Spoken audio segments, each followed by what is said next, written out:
It's no secret that I do not have a green thumb. In fact, I have a couple dead orchids on my desk to prove it. But those aren't orchids. whatever they call. But that has not stopped us from enjoying the beauty of flowers by creating our own flower arrangements. Now, the Sarasota Garden Club has been a staple on the Suncoast for 90 years, and volunteer Jean Ruff is here to share some of her skills, and hopefully I can learn something from this. Welcome. Jean, don't let her breathe on the flowers. It's her. This is okay. Bobette, anyone can do this. Today, you don't need a green thumb. You just need to have fun. Okay, well, I can do All right? that. So today, we're going to be making a rosy posy. We talked about posies, I know, with the models. Well, this is a rosy posy, and the reason it's called that was because in Victoria era, they made bouquets for bridal arrangements. And they would always have a rose in the center, and they would use concentric roses around it to symbolize the love. The love never ends. And this is what we're shooting for over here. Exactly. This is what we're going to be making today. So what I've got for all of you is a container. With a little bit of water. Right.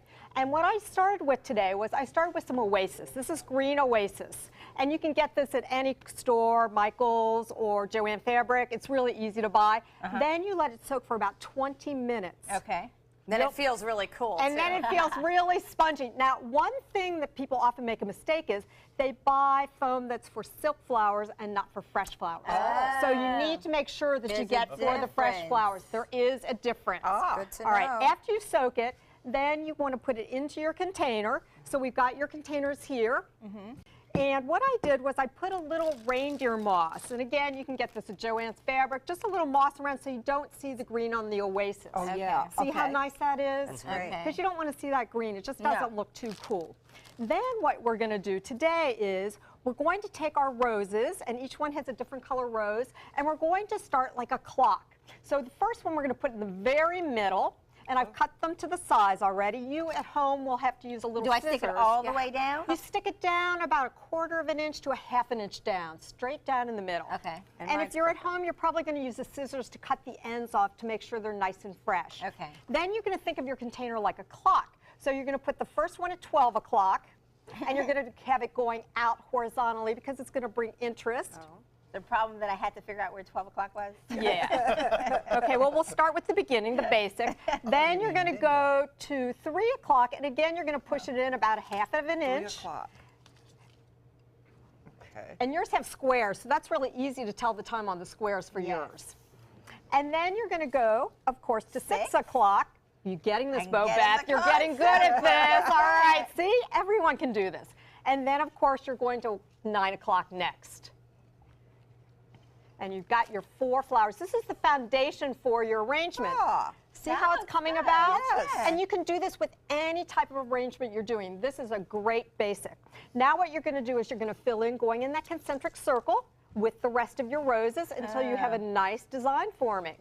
So just go ahead and put them in. Again, they're going to go out a little bit towards you because you want to have those faces smiling of the flowers. Oh, shucks. And we do all kinds of things at the Sarasota Garden Club. For those of you all who don't know us, we are located down on 41 and Boulevard of the Arts, down by the Hyatt. The address is 1131 Boulevard of the Arts. While you're giving that, I just want to mention, you know, gardening has not always been part of your life, but recently became something important to you. Tell us what happened. For my life personally, well, actually, I was diagnosed with cancer in 2001, and I found that through working with flowers, through the smell, the feel, it just transformed me, especially when I was having chemotherapy and things like that. It took me to a whole different level, and I would arrange flowers till 2, 3 in the morning. Oh, wow. And I loved it, and my husband would come in the next day because he would buy me all these flowers, and he'd be like, wow, it looks like a funeral parlor in here. No, and you're like quite the opposite. So I had a great experience with flowers. They mean so much to me. They just How are you transform now? me. I am great. I'm almost 10 years out now. So, Oh, wonderful. Congratulations. Yes. And you mentioned that there's one more thing we can add at the end here, and you called it for balance. Is that right? This is for the rhythm. This is rhythm. actually That was called the word. tink, and it adds rhythm to your arrangement, so it adds more interest. So in those little spaces, you're going to put that tink, you're going to just push it down into What a that fun green word. foam. I never knew it had a name. Yeah, and you can get this in all different colors and everything. It's great. All right, well, the Garden Club is actually having an event. It's called Music in the Gardens Flower Show. It's February 18th and 19th. For more information, visit SarasotaGardenClub.org. And next, you can win a trip to Disney. We'll tell you how. We'll be right back.